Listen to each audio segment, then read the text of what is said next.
మీ పిల్లలకి హెడేక్ తరచూ హెడేక్ వస్తుందని చెప్తున్నారా? ఈవినింగ్ అయితే ఇక్కడంతా హెడేక్ వస్తుందని చెప్తున్నారా? డ్రైగా అయిపోతున్నాయని ఐస్ అని చెప్తున్నారా?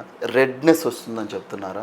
ఫస్ట్ బెంచ్లో కూర్చున్నా బాగా కనిపిస్తుంది, లాస్ట్ బెంచ్లో కూర్చుంటే కనిపించట్లేదనే మీకు ఈ సమస్య మీకు చెప్తున్నారా? లేక ఎప్పుడు ఇరిటేషన్గా, కోపంగా, ఈ విజన్ తక్కువగా ఉంది అనేది మీకు సమస్యగా చెప్తున్నారు అంటే ఇవన్నీ కూడా మనకి myopia and hypermetropia, computer vision syndrome, వీటన్నిటికీ లక్షణాలే. ఇవన్నీ ఎందుకు వస్తుంది అనేది మనం ఫస్ట్ చూసుకోవాల్సి వస్తుంది. ఇవి బ్రైట్ లైట్, ఎక్కువ లైట్ పెట్టేసి మనం ఫోన్ చూడడం వల్ల, డిమ్ లైట్లో ఫోన్ చూడడం వల్ల, అండ్ స్క్రీన్ టైం ఎక్కువగా చూడడం వల్ల, ఈ బ్లింకింగ్ అనేది లేకుండా మనకు నార్మల్గా 12 బ్లింక్స్ పర్ మినిట్ ఉండాల్సింది 5 to 6 బ్లింక్స్ పర్ మినిట్ చేసే సమస్య వల్ల కూడా ఇవన్నీ రావడం జరుగుతుంది.